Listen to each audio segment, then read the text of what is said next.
Good evening. This is Crime Classics. I am Thomas Hyland with another true story of crime. Listen. That's the way Missouri sounded just after the Civil War. Wind through elm trees, wind through long grass, wind blowing up the dust and puffing it down the wagon road. And listen again. Another Missouri sound. Rope, new rope, freshly purchased at a crossroads store and cut into 6 equal lengths to support 6 bodies of approximately equal size. By neck, 6 bodies, 6 Missouri boys in Union uniforms, newly come home from the war, waylaid by Cole Younger and his brothers, who were on a perpetual rampage until they were stopped. So tonight, my report to you on the Younger brothers, why some of them grew no older. Crime Classics, a series of true crime stories from the records and newspapers of every land, from every time. Your host each week, Mr. Thomas Hyland, connoisseur of crime, student of violence, teller of murders. Now, once again, Mr. Thomas Hyland.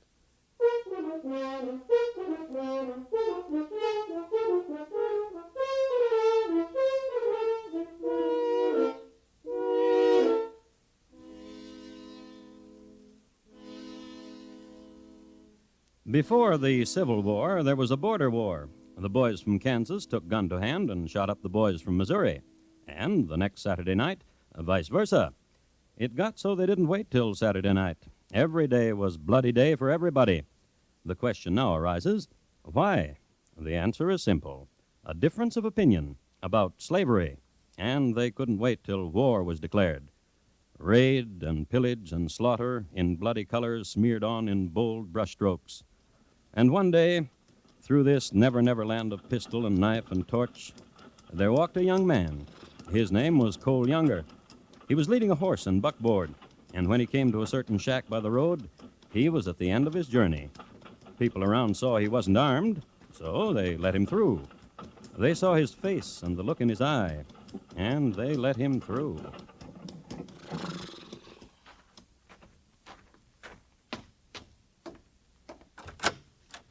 Ain't you learned to knock on a door, Sonny? You're Mr. Quantrell, ain't you? I admire politeness in young men. You try My knocking... dad is dying on a buckboard outside. You come see. I seen dying, Sonny. You come see. All right.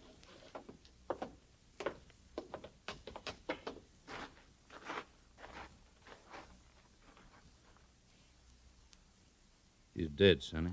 I'm sorry. Shot him while he's standing there just talking to him, just saying why were they on his land. Shot him because he raised his voice to them. Kansans? Jayhawkers from Kansas, North boys. What are you needing, Sonny? A burying for your daddy? A burying's a private thing, and it's a thing I'll do myself, Mr. Quantrell. When are you riding into Kansas to kill you some Jayhawkers? Tonight, maybe? After I bury my daddy, maybe? Soon after that? I'm coming with you. Of course you are.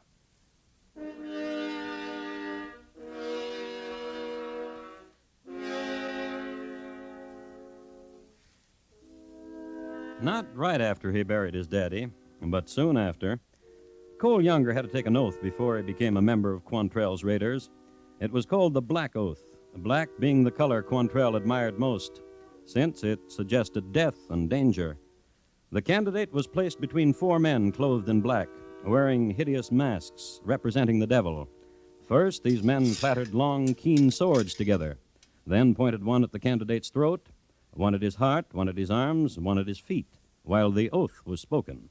The purpose of war is to kill. I will fight because I want no other occupation. I will tear down, waste, and despoil my enemies.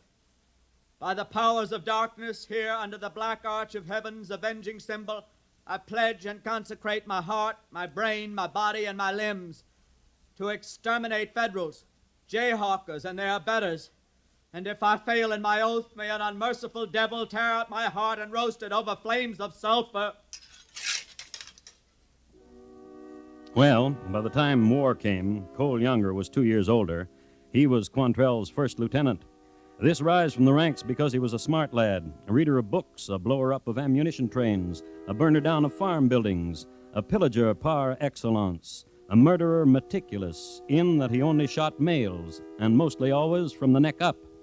An exception to this last was the time in Lawrence, Kansas, in a bar, on Christmas Eve. And I offer you a drink, one and all, so step up to the bar. And you're my friends, one and all. Ain't that so, Billy? Billy! Drunken friend Billy, you sleep so sound, Billy. And don't you too, Johnny. You sleep 'cause you got no sleep at Shiloh. Tell 'em how it was at Shiloh, should I? Listen, all of you, all around. Yank.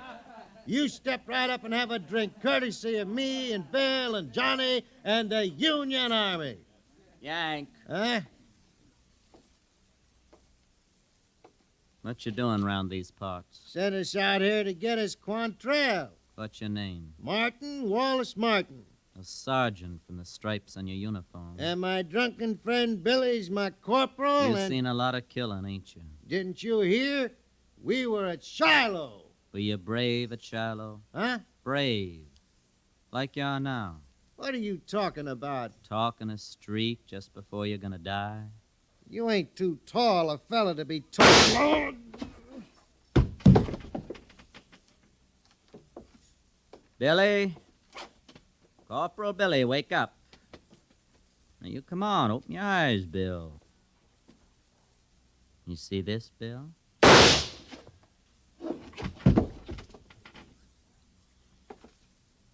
Johnny! Yankee Johnny! You're a bright one, up and ready. Why you shivering, Johnny? Why you shivering so? Merry Christmas to one and all.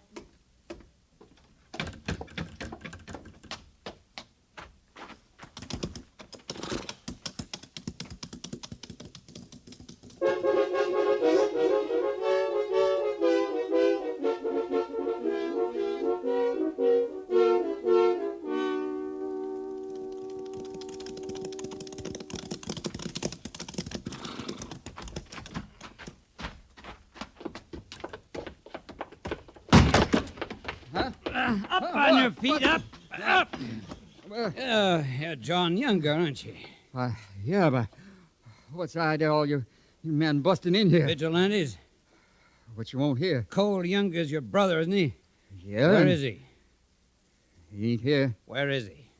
Fighting a war. Shooting 3 men down, 2 of them sleeping, ain't fighting a war. Where is he? I told you. Pinkett! Throw that rope over that rafter. Where's your brother, John? Look, I don't know where Cole is. Texas, maybe. Louisiana, maybe. All right, men. You want me to holler. You want me to scream mercy. Well, hang me and see if I do it. All right. All right, John. You're biting a lip when I put the noose around your neck, but that ain't hollering, is it, John? And drawing it tight. You ain't hollering either. Where you hiding Cole? All right, Pinkett.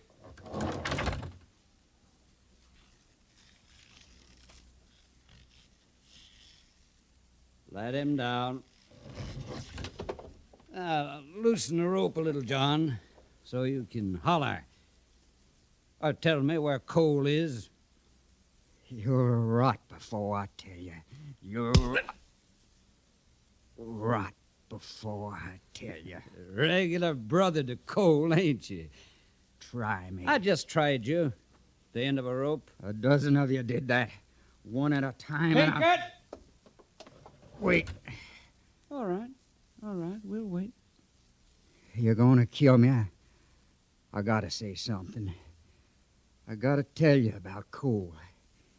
Why, if you were licking his boots, you'd be in the right relation to him.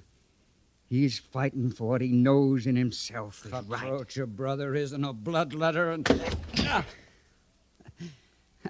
Kicker, are you? That's good. That's very fine. Because now you'll kick high ones and low ones in the air all around. Pinkett!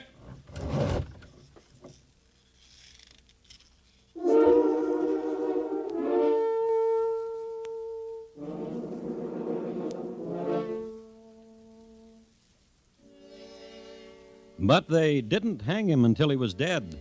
They hung him till just before he was dead and then let him down and beat him up and left him. But they didn't find out where Cole was, and that spunky brother of his knew all the time where Cole was, in the hills not 2 miles away, down the road and through a pass and up a hill and 2 miles away.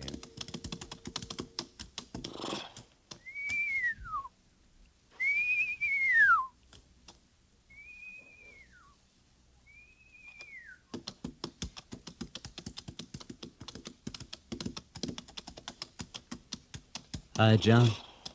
They came looking for you, Cole. They try to kill you.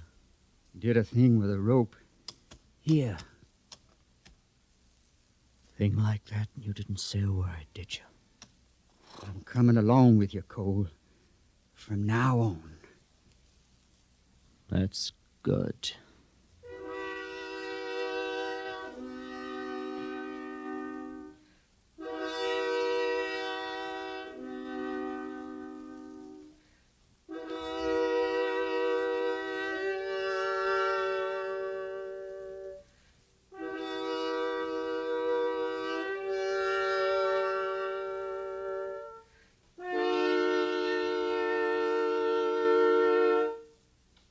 You are listening to Crime Classics, and your host, Thomas Hyland. Captain Kennelly of CBS Radio's 21st Precinct called to remind us that the station house will be shut down this Friday night while the program moves. Beginning next Wednesday, at a somewhat earlier hour on most of these same stations, 21st Precinct will join Crime Classics, Crime Photographer, and the rest of your Wednesday Stars Address dramatic thrillers. Listen for the 21st Precinct, a week from tonight, at its new time. And now, once again, Thomas Hyland in the second act of Crime Classics, and his report to you on the Younger Brothers, why some of them grew no older.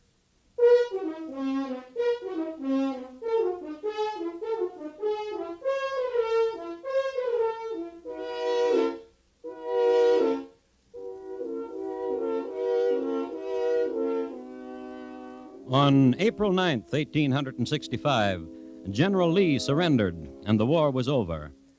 A thing happens when a war is ended. A pall hangs over the land, and then suddenly there's a maelstrom of activity. Returnings, accountings of gains and of losses, dead battles fought again on saloon tables, lost legs bragged about, the blinded eye, the maimed arm, the victory ball and the brain shocked from its moorings and adrift. And finally, the bright young men funneling into the area of sorrows and devastation. To sell, to cheat, to build. Which was Missouri in 1866. 6 of them Yankees, Cole. Yeah, and one shot scared him. All right, men, get them!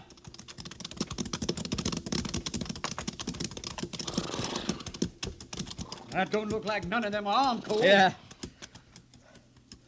Who's speaking for these men? I be. Who are you? What the 6 of you doing riding here? I ask you the same question. What's 50 of you doing stopping us? There must be 50 of you. I'm Cole Younger. That one over there is John Younger. That's my brother, Jim. And Bob is... The Younger boys, huh? That's right, mister. I hear you believe the war ain't over. Guess you believe like me. Else why you riding in uniform? Boy, you're not a simple man from what I heard, Younger. You know why we're uniformed. We're riding to Indians. John? Oh. Hang 'em, John. In the name of heaven, you wouldn't hang the 6 of us. John. Yo.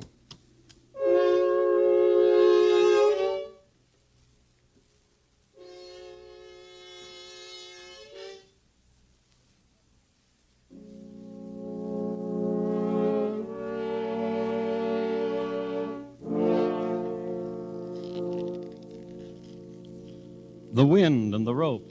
You remember. Cole Younger and his brothers hanged 6 soldiers. You might ask how come Bob and Jim Younger were with Cole and John all of a sudden. Well, they were. After the war, there was a reunion, and the 4 of them decided to cast lots together, as the saying goes, to join forces, to butter their bread all on one side. Anyhow, for the next 10 years, the brothers Younger robbed and killed and burned. John Younger was shot down by a detective in St. Clair and was buried near there. Then, on the 7th of April, 1876, in a shack on the skirts of Northfield, Minnesota. It's them, Cole. All right, Bob, open the door for him. Come on in, boys. Hi, Jesse. Hello, Cole. You met my brother Frank, haven't you? Sure, everybody knows everybody. James boys, Jess and Frank. Cole, Uh-huh. you told your boys how we're gonna do that bank? Don't you worry about it. I ain't worried about nothing, Cole. I just asked you a question. Don't worry, Jess. They'll do what they gotta do. They'd better. Everything ready? Sure. Town people having that political meeting like you said they would be? Yes, I know. Then we don't have to wait for nothing. For nothing at all.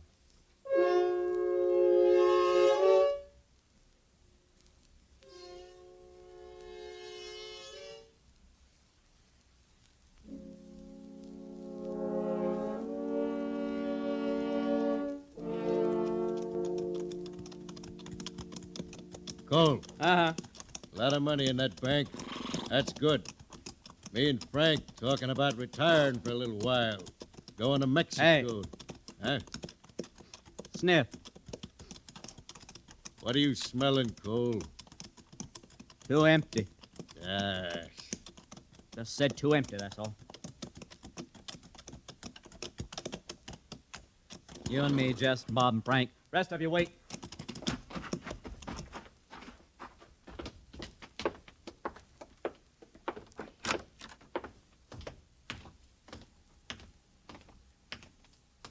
Stick up, mister. Just slide everything you got through the window. Back of the window, Jess. See, he's not cheating. All the money, ma'am. And don't scream. Just don't scream. Not the silver, mister. Silver's too heavy to carry. Come on, come on. How you and Frank doing, Bob? Good, good. Let's get out of here. Come on, Bob, Frank. Okay, boys. Now just don't gallop till we turn the corner. All of us galloping might disturb that meeting. What's the matter, Cole? Too empty. Like I said, Nothing to shiver about, Cole. There's a meeting. plan kind of empty. That's what these streets are. Look there, boys. Run!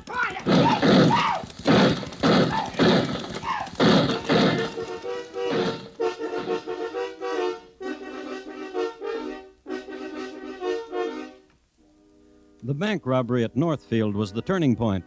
The instant that the townspeople, instead of being at a meeting, had formed a posse and ambushed the outlaws, the bringers of terror became fugitives. The Younger brothers had never turned tail and run before, nor had the James boys. But some loop in time, some coordinates of chance, conspired that they retreat at exactly the same moment. At darkness, they lost their pursuers, but they kept riding. It was not until almost midnight that they found a hiding place. How's your arm, Bob? Hurts. Lucky we got away, ain't we, Cole? We haven't done it yet.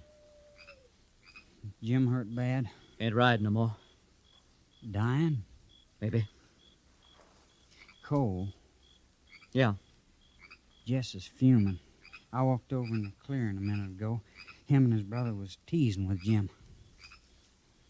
Take us a walk, huh?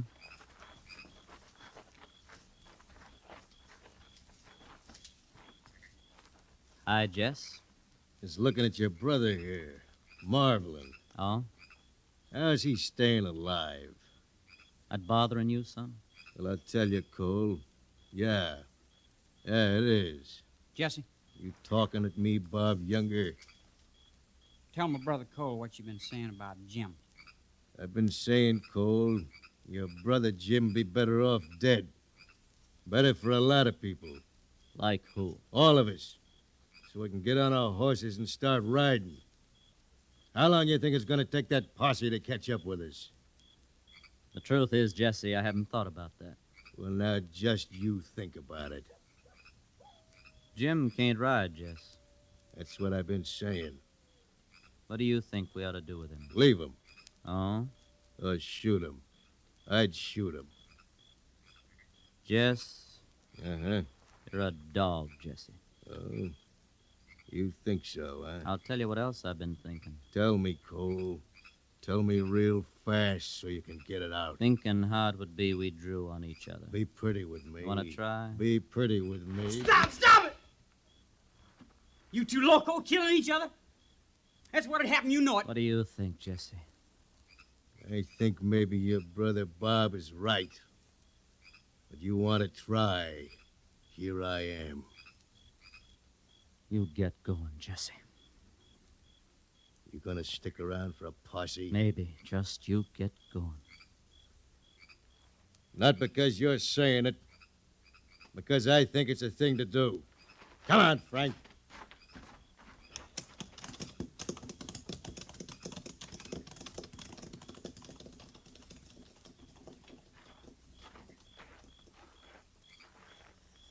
Jim. Can you hear me, brother? Your smiling makes me know you can. Now, don't you talk. Coolness to your head. Don't you worry, nobody's gonna leave you. We're gonna take care of you, Jim. Get a doctor to you.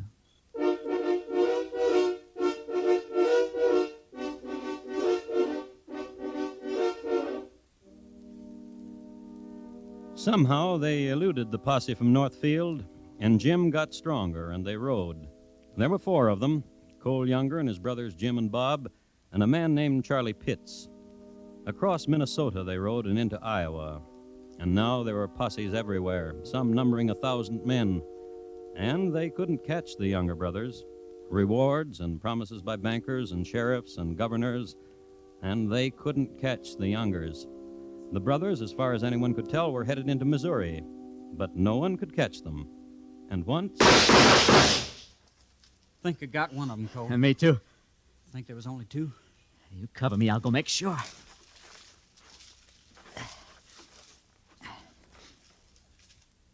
Thought I got you before, Sonny.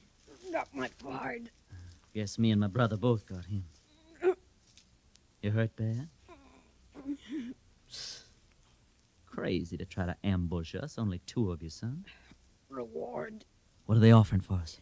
Thousands. I don't know. And you and your partner wanted to kill the Younger brothers. Everybody They all out after the Younger brothers, huh? Everybody. Mm-hmm. You hurt? Hurt. You didn't deserve better, kid.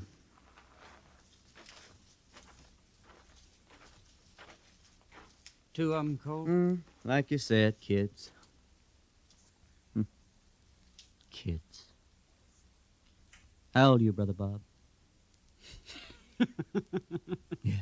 It's a long way. Bob, get out! Must be hundreds of them. Keep shooting, Bob. Charlie, I'll go look after Jim. Oh, you hit! Just keep shooting.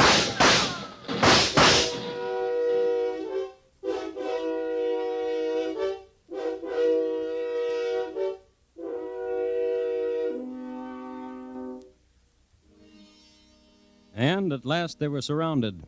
Charlie Pitts was killed almost at once, but the Younger brothers held off 100 men for hours. Finally... Shot to pieces! And they truly were shot to pieces. Cole had been shot 11 times, with 1 rifle ball under his right eye. Jim had 8 buckshot and 1 rifle ball in the body, plus the shattered jawbone he'd received at Northfield. And Bob's arm was practically macerated. So they were captured. 7 years of plunder, hate, and murder. Done now. The Younger brothers leashed. Finally.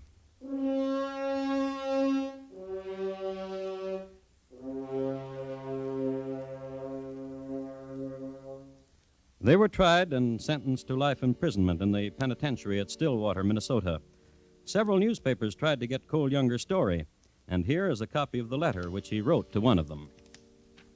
Dear sir, without intending the least disrespect, permit me to say, positively I will have nothing to do with writing a history of any kind. As for anything since the war, a true statement would fall flat. I look upon my life since the war as a blank and will never say anything to make it appear otherwise. The world may believe what it pleases. I have nothing to say unless it would be a request, using the language of Othello. Speak of me as I am, nothing extenuate, nor set down aught in malice. I was a soldier and fought to hurt, but I never molested a non-combatant. Truly yours, Coleman Younger. Bob Younger died in prison in 1889. Jim and Cole were released after 25 years. In 1902, Jim committed suicide in a hotel room in St. Paul over an unrequited love. Cole lived until 1916. A quiet life. He sat on a front porch in Lee's Summit, Missouri, and whittled and rocked and talked to hardly anyone at all. But he thought a lot.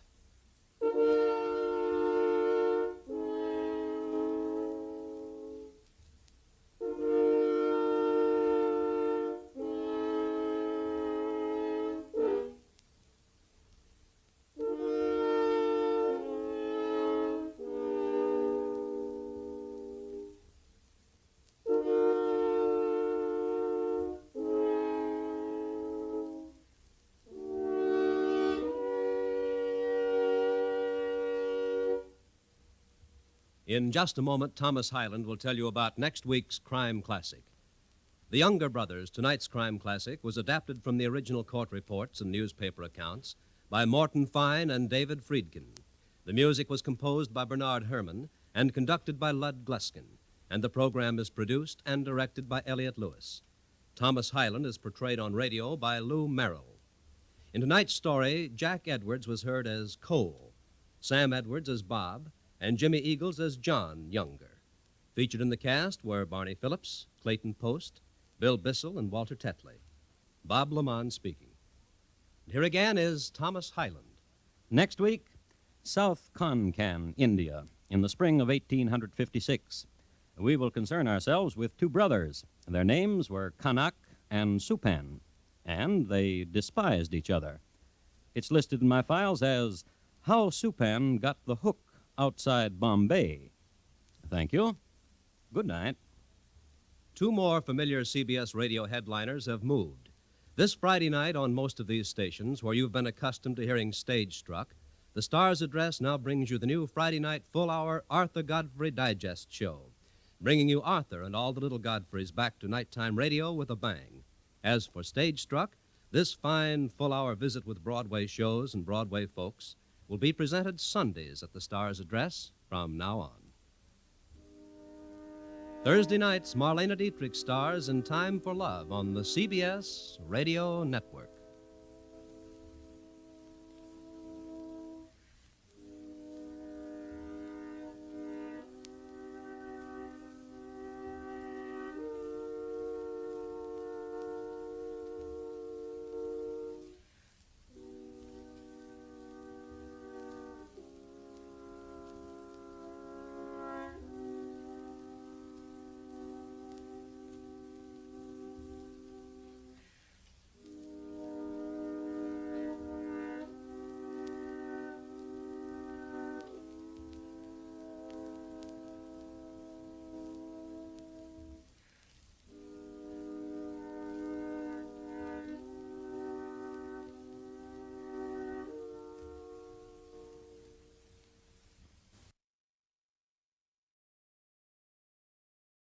Good evening. This is Crime Classics. I am Thomas Hyland with another true story of crime. Listen. That was a beaten iron bailing hook. A native of India named Kanak just plunged it into a bale of cotton. It was his favorite tool. He used it to plunge into logs when he needed logs. He used it to tear up the hard, sun-packed earth when he wanted to plant. And, mighty hunter that he was, he used it to plunge into charging wild boars whenever he wanted to show the fellows how it was done. And when Kanak went to kill his brother Supan, oh, this beaten iron bailing hook was a veritable handy home workshop. So tonight, my report to you on how Supan got the hook outside Bombay. Crime Classics, a series of true crime stories from the records and newspapers of every land, from every time. Your host each week, Mr. Thomas Hyland, connoisseur of crime, student of violence, and teller of murders. Now, once again, Mr. Thomas Hyland.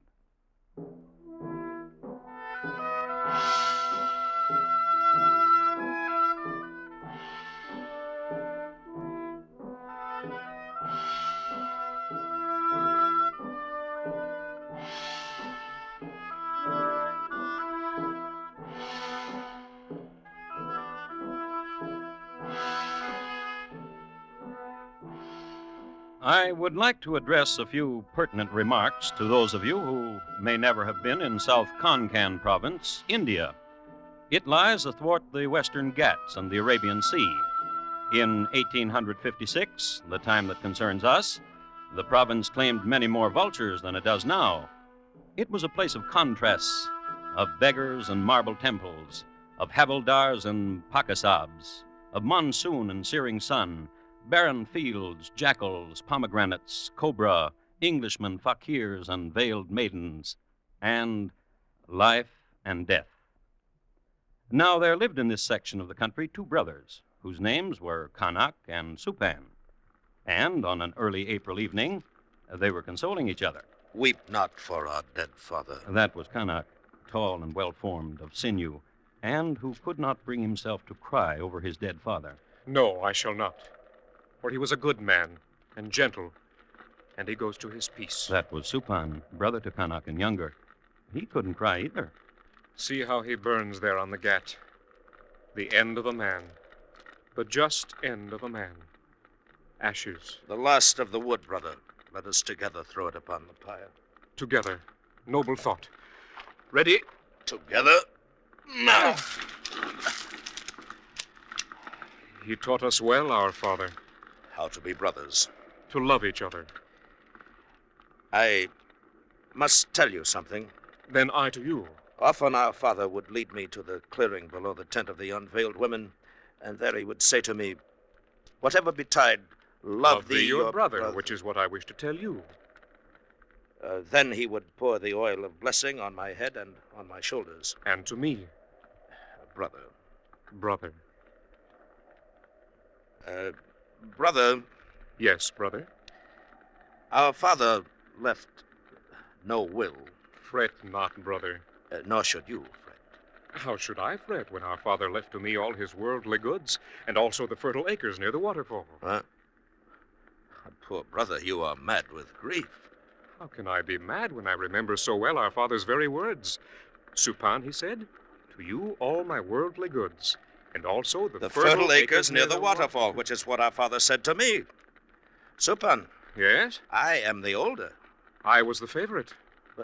But you are a liar. You are poison-hearted. You are a thief. You are an usurper of your father's will. Supan. Yes, brother? Our father's wealth is mine. No. Well, we shall see. Yes! Oh, infamous one. Oh, vulture! The wealth is mine. Mine! And your wife is just like you. And your wife,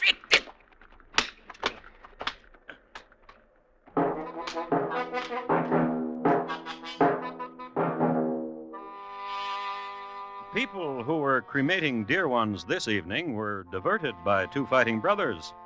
It was a macabre scene. Violence in a field of burning bodies, hate being shouted, names bandied about concerning each other and their wives, and so on for another hour. Then, bloodied and singed, they were separated, not by onlookers and not by mourners, but by their wives who had been told of what was going on. Come, Kanak. Do not fight with your brother. Not with your brother, Supan. Come, let us go home. And they went. And in the tent of Supan, while washing wounds, I watched. For some time before I came to you, I watched how you fought. And the dancing shadows the flames made on your body were lovely to see. Oh, no. Wife. But close to you now. The bruises on you, which should heal them quickly. Lono. What of him, husband? My brother? Yes. He says my father's wealth is his. And did he tell you the other thing? What? How he covets me? Foolish. I am not one to attract. No? No. But the names he called you this night. He has guile. You tell me the truth? As long as he lives, he will covet me. He has said things to me of my hair and my ankles in such a way. He should be dead. Then we would have wealth, and no one to argue it. And the other thing, what you've wanted for so long. A handmaiden. A handmaiden. A silently moving handmaiden who would clean our tent and wait upon us, who would walk in bare feet, and who would wear a jewel at her throat and hear bells to make joyous the times of her waiting upon you. Lono, Yes? this is terrible that my brother should covet you. He should be dead. Yes.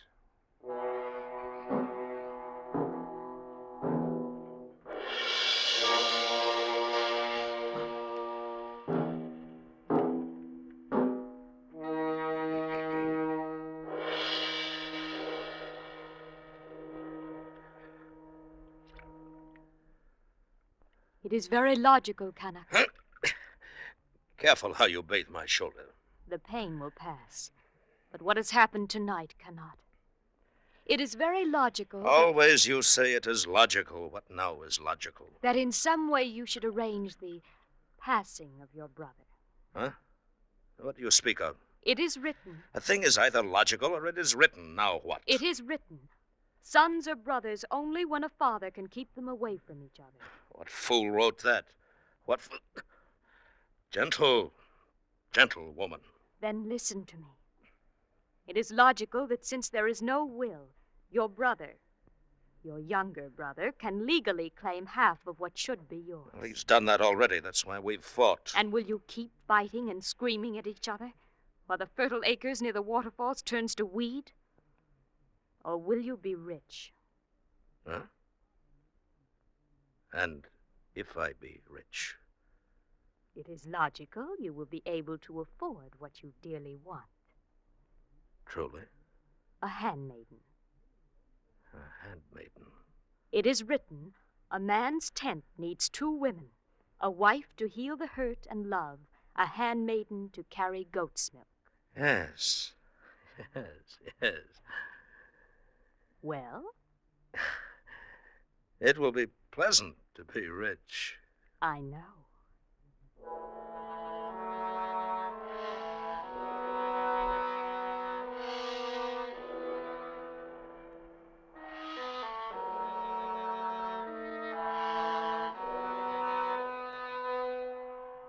You must admit both brothers had a pretty busy day. Father dead, taking him out to the Ghats, burning him, fighting over his possessions, then home to wives who whisper murder in their respective ears. No wonder they didn't sleep. They tossed all night on their pads, and it wasn't until almost dawn. Hush, Kanak. Hush. And down the street. Sleep, Supan. Now sleep. And morning came, hot and bright, and over it hung the vultures and the smoke from funeral fires. And in the fields, Kanak was piling bales of cotton with, that's right, the beaten iron baling hook, piling high the cotton and thinking about what happened yesterday, thinking about it so hard that... Snake. That one would say it had gotten the better of him. Vulture. Crawling. Who, brother? What? With such vigor you attacked the cotton, you did not hear me approaching. Well, what do you do here in the fields? I came from my spinning to ask you to walk with me. Walk? I've been thinking about yesterday, and I want to talk with you. All right. Let's walk. Need you take along your hook? Well, in case a wild boar attacks. 6 months have passed and there have been no boars. Leave your hook, brother. Oh, very well, brother. Let us walk. Toward the waterfall. Good. Brother. Yes. We should not quarrel. No. We are brothers. Yes. And these fertile acres should belong to both of us. Indeed. It would be wisdom. Hey, do you speak in truth? We are brothers. Yes. Could I have a serpent's tongue when I speak of brotherly things? I would not be worthy then of the name brother. Nor I. Let us walk then with arms about the shoulders as brothers do. Yes. Ah, young brother. Old brother and dear to me. Our father must be proud seeing us now. Yes. Brother? Yes. Look at the waterfall. Our esteemed waterfall. See how its spray makes a rainbow and... Kanak. Brother. Yes. Let us contemplate the rainbow-making waterfall. I want to. You stand here. Oh, where will you stand? Here. Near... The edge where I can watch you be washed by the river and be carried to the sea.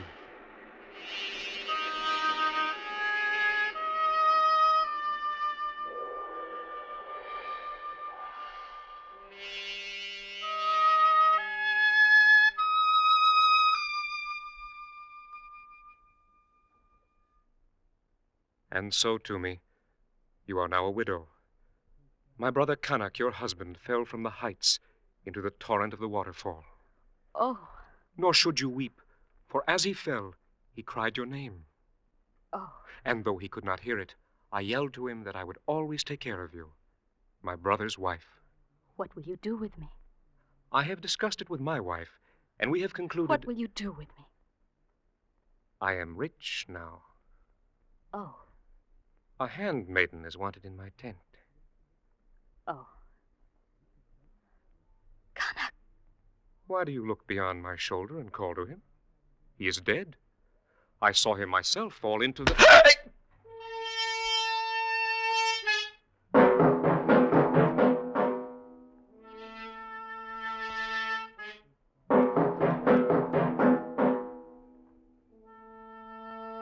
It was Kanak, all right.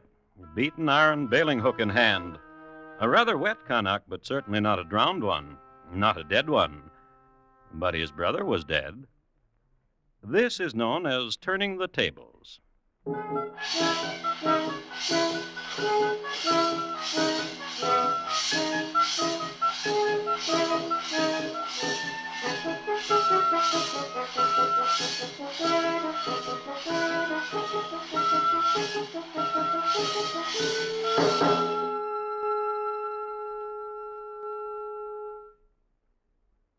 You are listening to Crime Classics, and your host, Thomas Hyland. Your contribution of $10 or $6.95 for the budget relief package will send more relief overseas than the same money spent any other way. To help people in foreign countries with food or clothing, send your check to Nonprofit Care, New York. That's Care, New York. Send your check, your name and address, and full particulars about who's to get the package. Care will do the rest. And now, once again, Thomas Hyland and the second act of Crime Classics, and his report to you on how Supan got the hook outside Bombay.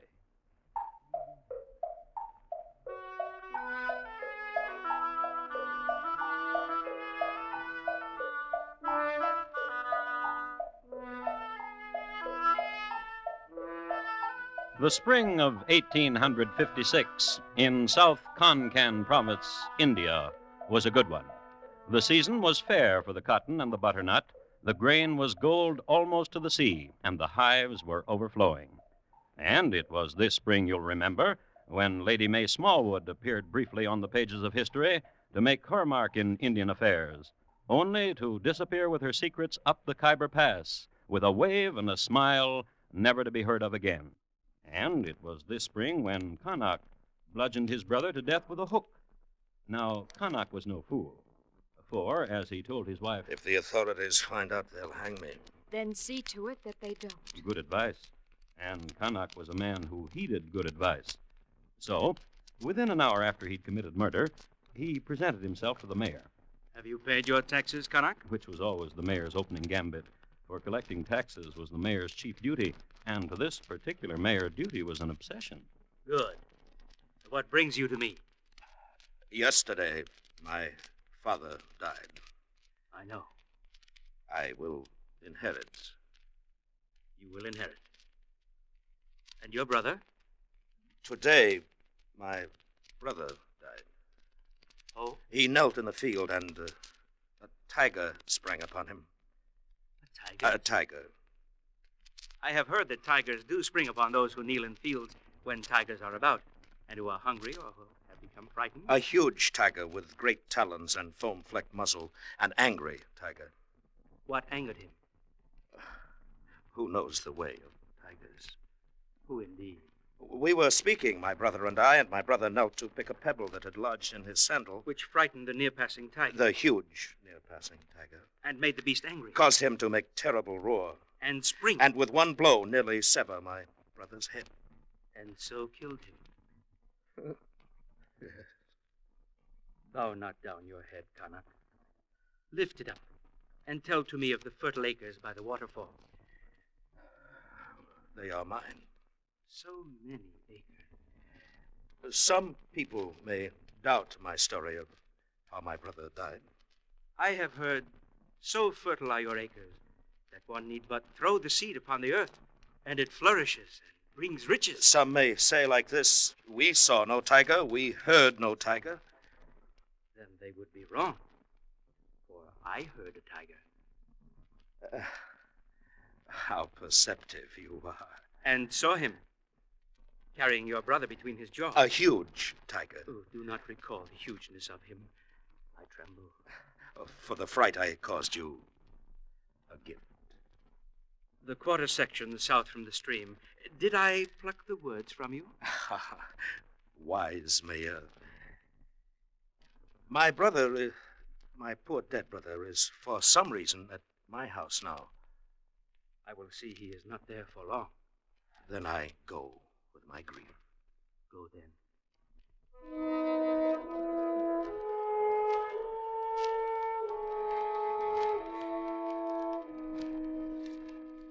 For the good of the village, according to the mayor in later testimony, that's the only reason why he'd made such an arrangement. For, should word drip down to the authorities that foul play was suspected, the whole village would have been packed up and moved to Bombay and held for questioning, which is the way things worked in those days. The animals would have been untended, the fields unwatered and seared by the sun, and who would look after the shops? In effect, the questioning over, the village would hardly be worth coming back to. With this in mind, I made the foregoing arrangement with Canuck. But why did you accept a bribe of the quarter section south of the stream? For the good of Canuck, so that he would have a quarter less to worry about. Didn't you suspect that he might have murdered his brother? Let he who suspects others suspect himself. For so it is written.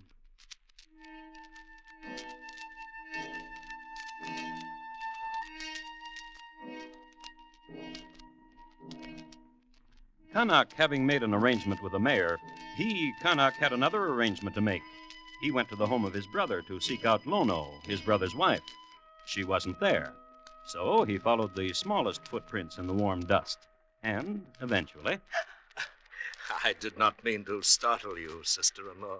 The way you swooped upon me. I didn't swoop. As I washed my hair in the stream. Do it. What? Your hair in the small current of the stream. Why? Beautiful. If your brother Supan heard you speak so to me. He cannot. To speak to me so, to say I'm beautiful? Do you think me beautiful? I can say so now, and your husband will not hear. How can you be sure? He is dead. Oh. A huge and hungry tiger sprang upon him. A tiger? Ask the mayor. And if I did, what would he say? That a huge and hungry tiger sprang upon your husband and killed him? Canuck. Yes. What will become of me? Ah, poor widow. What will become of me? Now that I am rich, my tent needs a handmaiden. Oh. I have discussed it with Chumi, and she has said a handmaiden is needed. It is written, a man's tent needs two. I know. Handmaiden. Yes. Canuck! Canuck! What? Canuck! Someone calls. Canuck! Oh, Canuck. It is well I have found you before it is too late. Too late? Too late for what? The policeman has come. Policeman? Britisher from Bombay.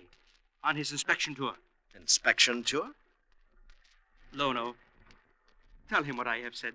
To me, he but repeats and does not react. The British policeman has come from Bombay on an inspection tour. And? Already he has heard that your brother is dead. Of course my brother is dead, Claude, by a huge Karnak. Yes. The quarter section is not enough. A half section, then. All of it. All the fertile acres? All. Else. Well, tigers. Very well.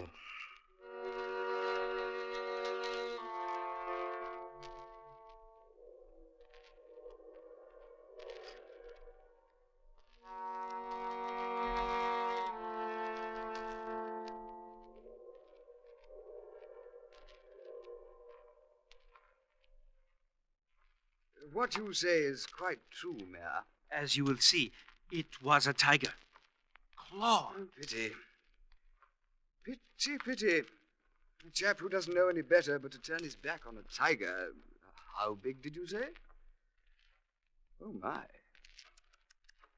The broken grass here is the path of the tiger as he carried the poor man to the clearing. Quite. Who knows about tigers? Oh, I do. Who knows about tigers, indeed? I said, I did, old chap. Oh? Oh, yes, quite a studier of tigers. I am habitat, manners, etc. Oh, yes. What brings you to our village, Major? Passing through, old boy, just passing through. Now, what is it you wanted to know about tigers, old chap? Will you be coming back next month? Steady beggars, tigers. Major? Desert their mates when the cubs come. They're good swimmers, though. Major? It hardly ever attacks a human unless it's an old fellow. This tiger you saw must have been an old beggar. But huge. Oh, and here he is, Major. Supan, the man who was struck down by... Pity. Pity. You see here the force of the tiger's blow, the depth... Pity. Well... Yes? You make your arrangements, old boy. I've seen enough. We will mourn Supan as he burns on the ghats tonight. Yeah, I'm sure of it. Let us go back to the village, then, and we will have some tea. I'll have some.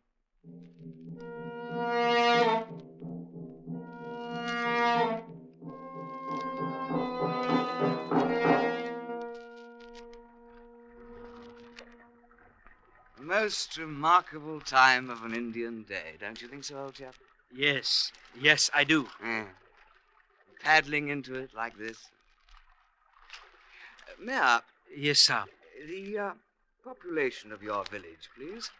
312. Mayor. Yes? A very huge tiger. Do not recall it. And old. Oh. Mayor. Oh. There hasn't been a tiger in these parts for 5 years. Sahib. Not one of those striped beggars in 5 years, I know. This area against the Arabian Sea has been shot clean of tigers, driven them inland. I know. A student of the chaps, you know. Well, here we are. Sahib. That chap there throwing more wood on the ghat, he would be... Karnak. I'll wait here. Sahib, I was only... Of course. Of course you were. Wait here.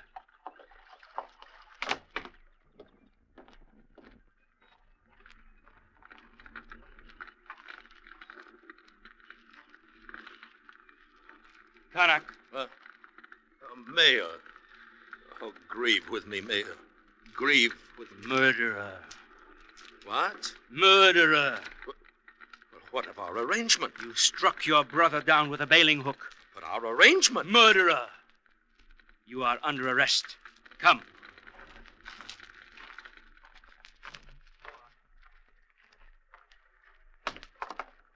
Get in. Here he is, Sahib. That tiger thing, ridiculous, you know. There hasn't been one in these parts for 5 years. Went inland. Sorry, old boy.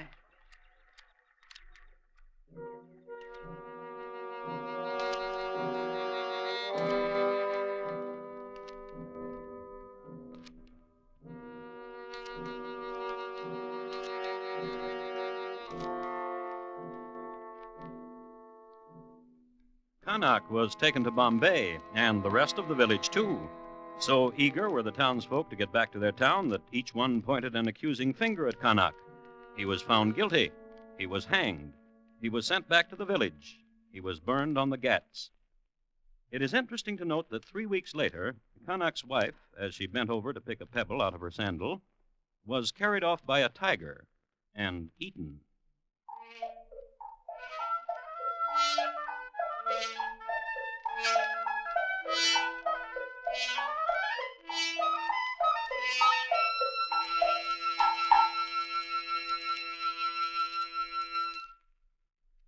In just a moment, Thomas Hyland will tell you about next week's crime classic.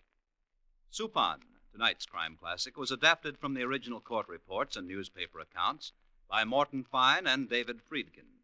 The music was composed by Bernard Herrmann and conducted by Wilbur Hatch. And the program is produced and directed by Elliott Lewis. Thomas Hyland is portrayed on radio by Lou Merrill. In tonight's story, William Conrad was heard as Connaught, Byron Kane as Supan, Lillian Bayef as Lono, Jack Crucian as the mayor, Julie Bennett as Toomey, and Alastair Duncan as Major Ellison. Bob Lamont speaking. Here again is Thomas Hyland. We would like to thank the editors of TV Radio Life for judging Crime Classics, the finest radio crime series of 1953. Next week, Edinburgh in the year 1857. My report to you will be about a young lady who purchased enormous amounts of arsenic and an attractive gentleman who died of stomach cramps. It's listed in my files as Madeline Smith, maid or murderess. Which? Thank you. Good night. This Friday marks Arthur Godfrey's 20th anniversary on CBS Radio. And just as sure as you're born, you've got 2 chances to celebrate the big birthday with Arthur and all the little G's. During the day on their 90-minute Mirthathon, and at night on Arthur Godfrey's Digest. Yes, this Friday, it's the 20th anniversary of a great entertainer at the Star's address, Arthur Godfrey.